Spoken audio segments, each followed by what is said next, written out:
ایک دور دراز کے گاؤں کے قریب ایک گھنا جنگل تھا۔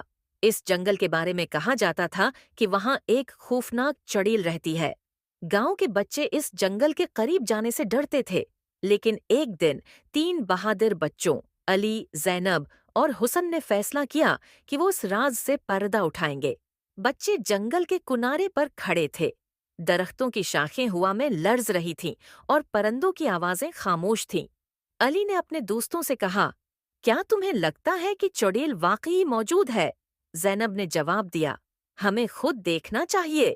حسن نے اپنا ٹارچ روشن کیا اور وہ تینوں جنگل میں داخل ہو گئے۔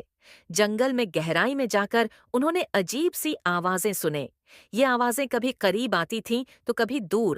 زینب نے کہا، یہ کیا ہے؟ علی نے جواب دیا، شاید یہ صرف ہوا ہے، لیکن ان کے دل دھڑک رہے تھے۔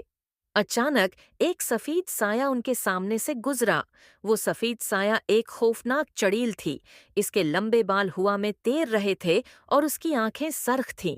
چڑیل نے کھوکھلی آواز میں کہا، تم یہاں کیوں آئے ہو؟ بچے ڈر گئے، لیکن علی نے ہمت کر کے کہا، ہم صرف جاننا چاہتے تھے کہ تم کون ہو۔ چڑیل نے بتایا کہ وہ ایک بدقسمت عورت تھی جسے ایک جادوگر نے لانت دے دی تھی۔